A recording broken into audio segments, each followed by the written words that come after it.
d'aujourd'hui. Le texte est très long, il y a 32 versets. Je vais sauter, mais je dirai les numéros. En ce temps-là, les publicains et les pécheurs venaient tous à Jésus pour l'écouter. Les pharisiens et les scribes récriminaient contre lui. Cet homme fait bon accueil aux pécheurs, et même il mange avec eux. Alors Jésus leur dit cette parabole, si l'un de vous a 100 brebis et qu'il en perd une, n'abandonne-t-il pas les 99 autres dans le désert pour aller chercher celle qui est perdue? Verset 8.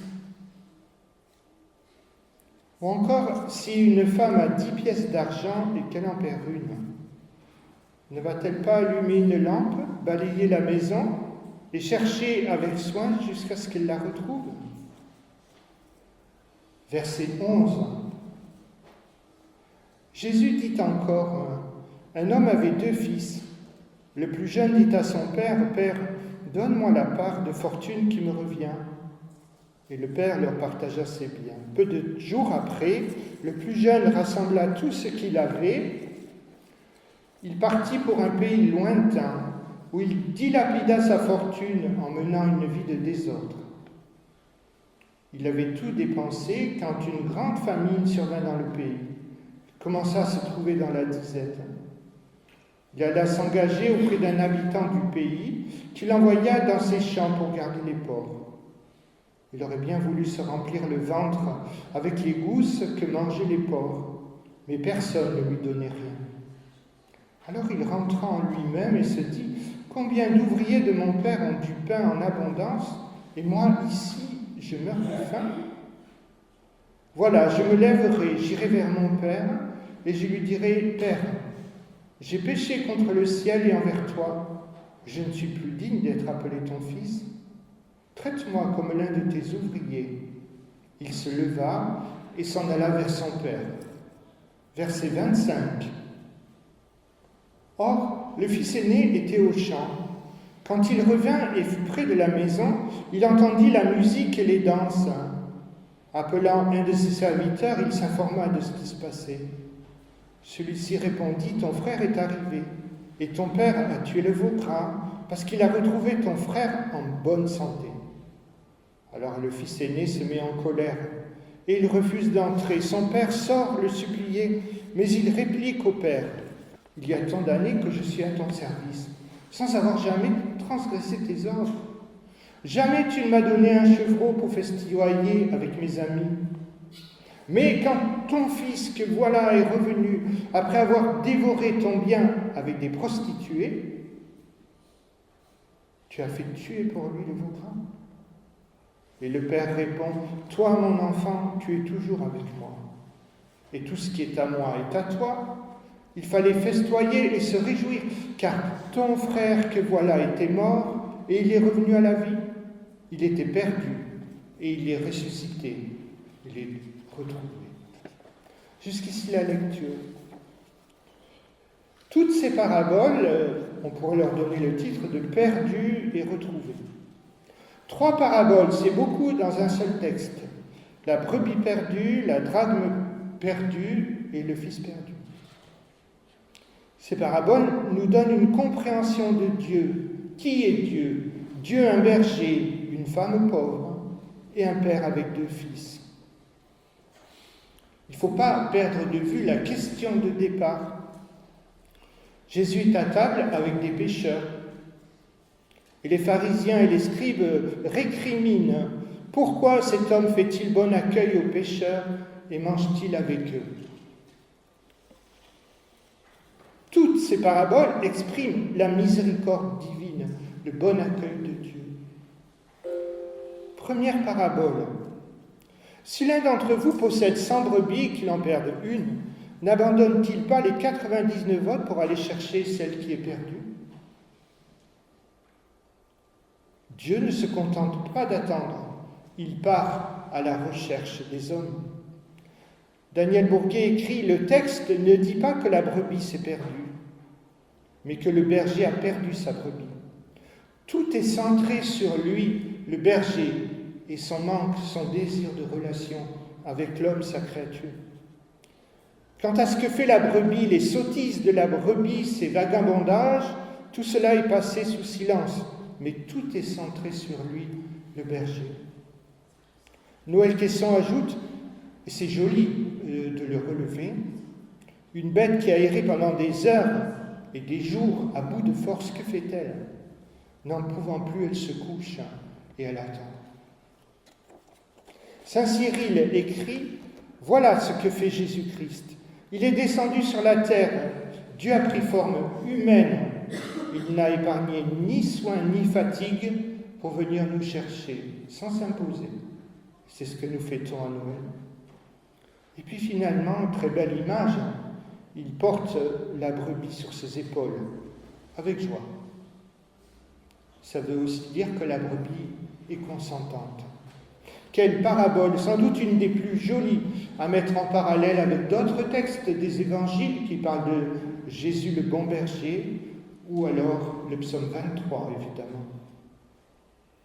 Voici la deuxième parabole, la drachme perdue.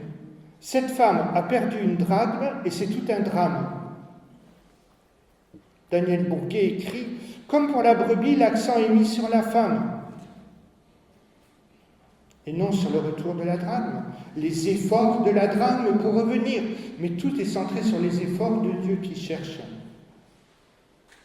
Alphonse Maillot écrit, tu sais que ces paraboles te parlent de Dieu, et Dieu est comparé à une pauvre femme qui n'a que 10 drachmes. Pourtant, une drachme, ce n'est pas beaucoup. Une drachme, dans la Grèce antique, c'est un denier romain, c'est-à-dire une journée de travail. Elle n'a que 10 journées de travail devant elle, et elle en perd une. Or, lorsque la pauvre femme a retrouvé sa pièce, comme le berger sa brebis, elle chante « Venez et réjouissez-vous avec moi ». Noël Quesson ajoute « Réjouissez-vous avec moi ». Il s'agit d'une joie partagée entre personnes humbles. À 10 drachmes. Une brebis. Voici maintenant la troisième parabole, c'est la plus longue. Le fils prodigue. Une parabole en 2 actes. Premier acte, l'attitude du père face au plus jeune. Et deuxième acte, l'attitude du père face à l'aîné. Un homme avait 2 fils, mais le personnage principal, c'est encore le père et son attitude. Acte 1, le plus jeune. Dieu veut partager sa joie, Dieu veut partager son royaume. Mais lui, le plus jeune, il veut sa part d'héritage pour vivre tout seul, loin du Père. En demandant sa part d'héritage, vous le comprenez bien, il considère son père comme déjà mort, il ne veut plus de relation avec lui. Et le voici qui brûle la vie par les 2 bouts. Or, vous-même qui êtes parents, vous le savez bien, aimer c'est laisser libre, on ne peut pas retenir. Et son père le laisse partir. La suite, tu la connais. Très vite, il devient esclave, victime de ses mauvaises fréquentations. Et on a beaucoup d'images autour de nous de personnes qui se perdent dans les relations, les mauvaises relations. C'est pourquoi Anselme Grune écrit « Le voici qui tombe sous la dépendance d'un autre, lui qui voulait vivre indépendant par rapport au Père et libre de toute dépendance. » Alphonse Maillot écrit « Le pire, c'est que le cadet souffre maintenant. Et pourquoi est-ce qu'il souffre ? Parce qu'il s'est mis dans un monde qui n'est pas le sien. Il s'est mis en dehors du royaume, des relations d'amour et de paix. Et en effet, ce monde-là ne respecte pas ses convictions. C'est un monde de violence et de fric. Ce monde-là te respecte tant que tu as de l'argent. Après, tu ne comptes plus. Tu ne peux plus payer les apéritifs, les petits biscuits, tu ne comptes plus. Le voici donc en train de désirer des caroubles, la carouble, la nature du porc, au lieu du pain du ciel, que le Seigneur donne bien volontiers. Mais le cadet, étant allé au fond de lui-même, se dit Les ouvriers de mon père ont du pain en abondance, et moi ici, je meurs de faim. Le voici qui se souvient de la maison du Père. C'est donc l'épreuve qui le fait revenir. La faim, le besoin, la souffrance. Encore qu'il aurait pu ne jamais revenir. Certains connaissent la disette, l'épreuve, et se révoltent. Ce n'est pas son cas. Merci Seigneur. Le voici qui se souvient des bonnes choses, de la maison de son Père. Daniel Bourguet écrit « Les deux premières paraboles, la brebis et les drachmes, montraient Dieu qui agit, tandis que celle du Fils prodigue nous présente le retour du pécheur. Voici, je reviendrai. » Il écrit « Le cadet aurait pu hélas s'éloigner encore plus loin, s'auto-détruire encore davantage, mais non, c'est chez son Père qu'il revient. Et pourquoi donc ? Tout cela à cause du bon souvenir, de la bonne odeur du pain à la maison. Et ce bon souvenir, c'est le Saint-Esprit qui le lui rappelle. Ainsi, des personnes qui se sont éloignées de la foi de leurs parents, et à un moment donné, ils se souviennent de ce qui a été semé, la bonne odeur du pain, de la manne céleste. Comme il était encore loin, son père l'aperçoit et est saisi de compassion. Tu le sais bien, tu le vois bien, tu l'as vécu. Dieu ne fait pas de reproches. Il est tellement content que tu reviennes. Tu te souviens sans doute du magnifique tableau de Rembrandt, le retour du fils prodigue. Le fils qui n'a plus de visage, qui a le visage caché dans le sein de son père. Le père, un vieillard, avec les yeux clos, et qui se voûte pour entourer le fils, pour le cacher en lui. Toute la lumière dans ce tableau vient du visage de ce père âgé. Un père âgé, Rembrandt l'a présenté avec une main d'homme et une main de femme. Dieu, un père avec un cœur de mère. Alphonse Maillot écrit « Comme le fils était encore loin, son père le vit. » Voici une définition de Dieu. Il est celui qui attend le retour du pécheur. On verra tout à l'heure qu'il y a une différence entre chercher une pièce ou une brebis et attendre le retour d'un homme. Pourquoi attendre le retour d'un homme ? Parce qu'on ne peut pas le forcer. Ce serait contraire à la liberté. Ce serait contraire à l'amour. Père, dit le fils, j'ai péché contre le ciel et contre toi. Je ne mérite pas. Le diable a bien fait son travail. La notion de mérite, d'autodépréciation. Je ne mérite pas d'être appelé ton fils. Traite-moi plutôt comme l'un de tes ouvriers, comme l'un de tes esclaves. Il n'a toujours pas compris qui est le Père, mais il revient. Alphonse Maillot écrit « Or le Père ne va pas le laisser finir sa confession des péchés. Il avait prévu tout un discours intérieur pour le dire devant le Père. J'ai péché contre le ciel et contre toi. Je ne suis plus digne d'être appelé comme ton fils. Traite-moi comme un ouvrier. » Le fils arrive, il commence à dérouler le discours. Le Père l'empêche de terminer. Merci Seigneur. Oui, écrit Alphonse Maillot, car Dieu n'a pas besoin que nous lui répétions sans cesse et tous les dimanches que nous sommes pécheurs. Finalement, c'est quelque chose d'assez mortifère. Dans une liturgie, tous les dimanches, Seigneur, pardon parce que je suis pécheur, et dimanche prochain, je serai encore pécheur. Seigneur, j'ai des travers, je te demande pardon parce que j'ai des travers, mais dimanche prochain, je serai encore avec les mêmes travers parce que je n'arrive pas à m'en sortir tout seul. C'est assez mortifère de le faire. C'est pourquoi moi je préfère dans la liturgie, plutôt que de dire Seigneur, pardon parce que je suis pécheur, Je préfère le remplacer par une prière. Seigneur, aide-moi à avancer. Plutôt que de m'auto-flageller en disant Seigneur, j'y arrive pas, je suis méchant, pardonne-moi, et je n'arrive pas et je vais recommencer. Seigneur, aide-moi. Il va le faire. Et il n'a pas besoin d'ouvrir la bouche que son Père déjà agit. Il le couvre d'une robe, c'est-à-dire son péché est couvert. Dans le tableau de Rembrandt, le Père est courbé sur le Fils pour le cacher, pour le couvrir. Il lui passe un anneau au doigt, c'est le signe de l'alliance, de l'appartenance à la famille de Dieu, famille royale. Il met des chaussures à ses pieds, contrairement à l'esclave qui a les pieds nus. Ce sont les sandales de l'homme libre. Libre comme pour la sortie de l'Égypte, pour l'exode vers une nouvelle vie. Au doigt, l'anneau de l'alliance, aux pieds, les sandales de la liberté. Tout va bien. Oui, mais il y a l'acte 2, le fils aîné. Et Jésus n'a rien oublié dans sa parabole pour parler de la nature humaine. Le pire, c'est qu'il n'y a pas un troisième fils. Un qui rejette et un qui se révolte. Ils sont sympas, les enfants du bon Dieu.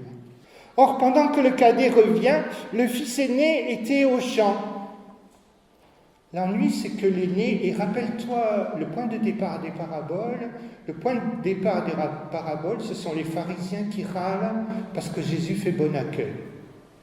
Et l'aîné, c'est les pharisiens, en fait, qui râlent parce que Jésus fait bon accueil. L'aîné est comme les pharisiens, il ne supporte pas le bon accueil que le Père réserve à celui qui a tout gaspillé, à celui qui a tout gâché. Alphonse Maillot écrit « Après le retour du fils cadet, c'est comme une deuxième parabole qui commence, une deuxième parabole dans la parabole. Celle de l'aîné qui refuse de rentrer. Le premier était sorti et le deuxième refuse de rentrer. Ainsi, à peine le père a-t-il retrouvé le cadet que le fils aîné vient à manquer. » C'est un peu comme dans un théâtre, des portes qui s'ouvrent, qui se ferment dans une pièce de théâtre. En gros, le père n'arrive jamais à avoir les deux fils. Et il s'agit là d'un véritable renversement de l'histoire, avec un aspect tout à fait dramatique, où je découvre que l'aîné, en fait, c'est le plus loin. Le bon chic, bon genre. Le chrétien toujours bien élevé dans sa morale et sa religiosité. C'est celui qui est le plus loin. Il n'a pas de relation avec le Père. Il n'y a rien de vivant. Mais la tradition, la morale. En vérité, il est à côté de son Père, mais c'est comme s'il n'y était pas. Ainsi, plusieurs rejettent la foi de leurs parents. Pour ma part, je parle de Joël, c'est moi, fils de pasteur, c'est toujours moi. Je n'ai jamais rejeté la foi, mais il y en a qui la rejettent. J'ai parlé de ceux qui se révoltent. Or, butant contre les exigences de Dieu, ne comprenant pas la grâce. Et qu'est-ce que la grâce ? C'est-à-dire les conseils du Saint-Esprit et le travail du Seigneur à travers moi et à travers les événements, parce que les choses ne se font pas toutes seules. On ne fait pas une cathédrale en un jour. Donc il faut laisser le temps au Saint-Esprit d'agir dans le cœur, et Dieu se sert de tous les événements. Alors, quand j'ai commencé les études de théologie, je me demandais, peut-on être chrétien et heureux ? Je n'avais pas rejeté la foi. Je cherchais à comprendre. Entre un tu dois pas, quelle est la place de l'homme ? Pour moi, c'était une question de liberté. Est-ce que suivre le Seigneur m'enlève toute forme de liberté, de créativité ? Et c'est pour ça que j'aimais beaucoup aller en Camargue, les grands espaces, les chevaux, la nature.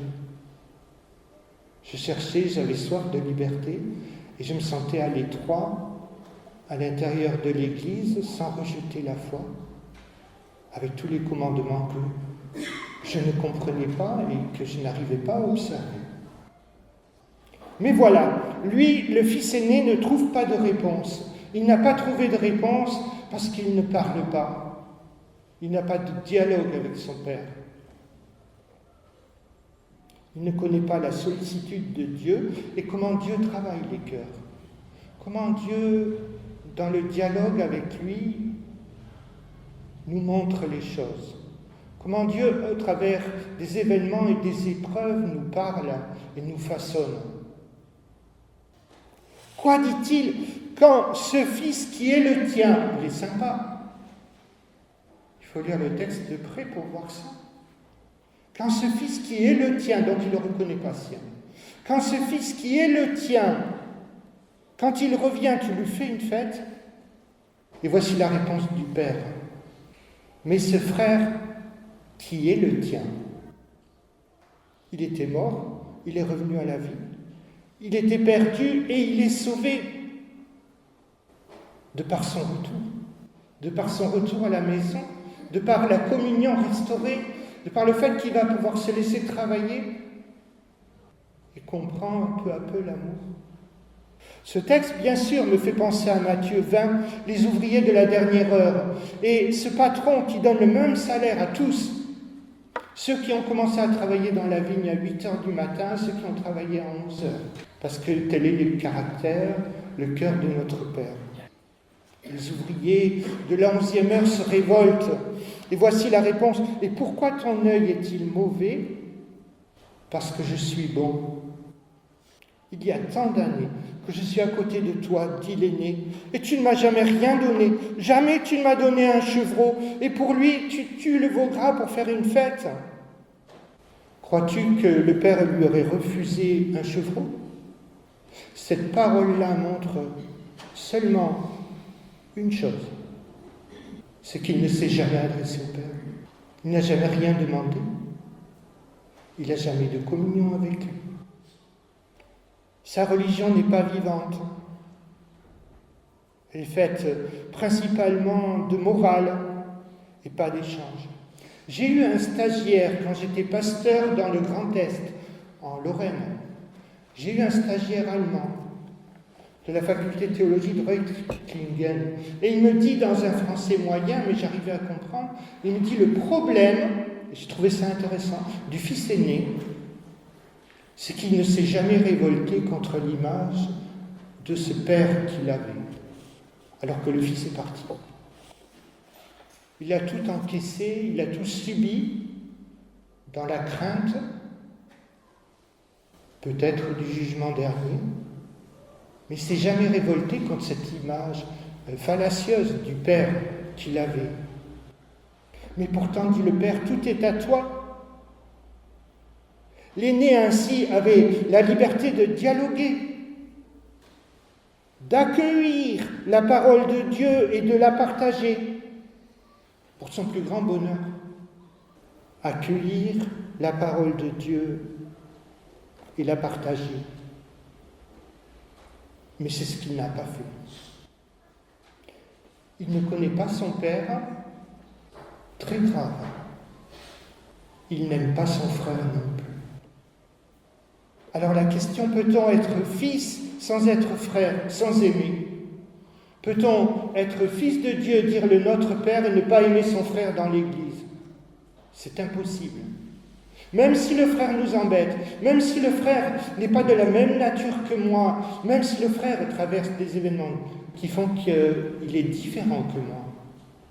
Parce que les uns et les autres, nous avons eu des chemins différents.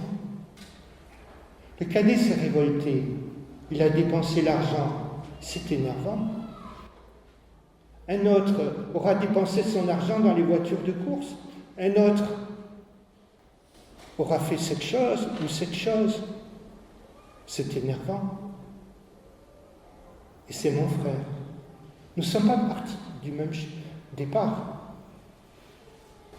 Et c'est mon frère. L'accueillir. Problème. Lorsque je crois que Dieu est en colère, lorsque je vois en Dieu seulement un juge qui condamne, et que j'ai peur de lui, et que je suis soumis à la loi par peur, soumis à Dieu seulement par la peur et des relations d'ordre de la morale, certainement je vais avoir de la peine à aimer les autres. Mon cœur n'est pas libéré. Se pose alors cette question, chrétien, où est ta joie? Où est ma joie dans le service de Dieu comme témoin? Ma joie de chrétien, dans l'écoute de Dieu et le partage. Où est ma joie? Est-ce que ma vie avec Dieu, c'est les poings serrés dans les poches et la colère dans le cœur? Parce que je ne comprends pas, parce que je suis en colère contre Dieu, parce que je suis révolté contre ce monde. Et les poings bien serrés, mais dans les poches pour que ça ne se voit pas. Ou alors, est-ce que ma vie de chrétien, c'est le cœur ouvert pour écouter Dieu et partager ce qu'il met dans le cœur? Le père a laissé partir le cadet, mais il sort chercher l'aîné. Marie-Noël Tabu écrit « Dieu tient à nous au point de partir à la recherche de la brebis, au point de mettre la maison sans dessus-dessous pour retrouver la pièce de monnaie. Mais s'il ne part pas à la recherche du plus jeune, je l'ai dit tout à l'heure, c'est afin de respecter la liberté. Note que s'il va chercher le fils aîné dehors, il ne le force pas non plus, il ne le contraint pas non plus. Retrouver une brebis, une pièce de monnaie, la chose est aisée. Mais un homme, là, c'est beaucoup plus difficile. Un homme avait 2 fils. Vous notez que la phrase est au passé. Un homme avait 2 fils. Tel est le point de départ de la parabole, et c'est aussi la fin de la parabole, parce qu'on ne sait pas si l'aîné est rentré. Un père avait 2 fils. Hélas, l'imparfait semble de mise. Quand l'un rentre, l'autre sort. Daniel Bourquet écrit « Quoi qu'il en soit, cette parabole nous renseigne sur le repentir. Elle nous renseigne encore plus sur l'accueil de Dieu lorsque nous nous repentons, lorsque nous revenons, même maladroitement, même si on n'a encore pas compris le Père, même parce que nous sommes dans la disette, même parce que nous rencontrons des difficultés. Le Père nous accueille. Il a tellement de choses à nous dire, tellement d'amour à partager. Or, les choses ne vont pas de soi. Aucun des deux ne comprend le Père. Il ne voit en lui que des obligations. C'est pourquoi l'un s'en va, tandis que l'autre supporte. Refus du Père, soumission craintive de l'aîné. Alphonse Maillot écrit « Ce qu'il y a de terrible, c'est qu'il n'y a pas de 3e fils. » Alors le cadet vit pour le plaisir, l'aîné vit pour le devoir. Mais quel fossé entre les deux! Et je repose toujours cette même question. Quant à moi, est-ce que j'ai du plaisir à servir Dieu? Est-ce que j'ai du plaisir à l'écouter, les yeux ouverts, pour voir ses réponses, celles que je n'attendais pas, et échanger? C'est curieux, c'est presque choquant. Le cadet aime maladroitement.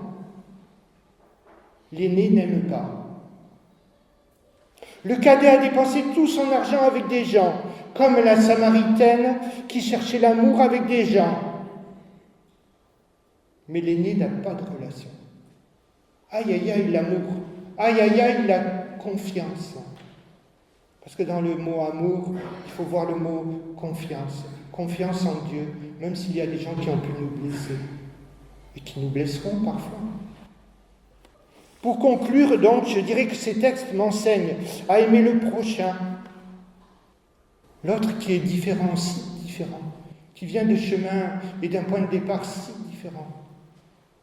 De plus, ces textes nous parlent de la grâce divine, de l'amour de Dieu à mon égard. Paul écrit « Mais là où le péché a abondé, la grâce surabonde. » Oui, Dieu écrit droit avec des lignes courbes. Et ça peut passer par les graines de caroube, l'argent dilapidé. Mais quand je reviens à Dieu, quand je reste près de lui, Dieu n'est pas embarrassé pour écrire droit avec des lignes courbes. Il se sert de tout pour me parler. Le Saint-Esprit n'est pas non plus un dictateur qu'il faudrait craindre. Comme il faudrait craindre les tables de la loi, que je ne peux observer. Comme il faudrait craindre les béatitudes, que je ne peux observer. Le Saint-Esprit n'est pas un dictateur qu'il faudrait fuir. C'est un inspirateur. Espace de joie et de créativité, de liberté. Il m'inspire des bonnes choses. Car le sais-tu, la joie du chrétien, c'est de recevoir et de partager toutes ces bonnes choses que Dieu met dans le cœur. La joie du chrétien, ce sont toutes ces rencontres, je le dis souvent, qui font que le soir, tu peux aller te coucher. Comme l'enfant, un soir d'été, heureux d'avoir servi Dieu, heureux de toutes ces belles rencontres que tu as faites dans la journée. Merci Seigneur d'avoir pu partager avec les autres et merci d'avoir reçu des autres en retour des bonnes choses de toi.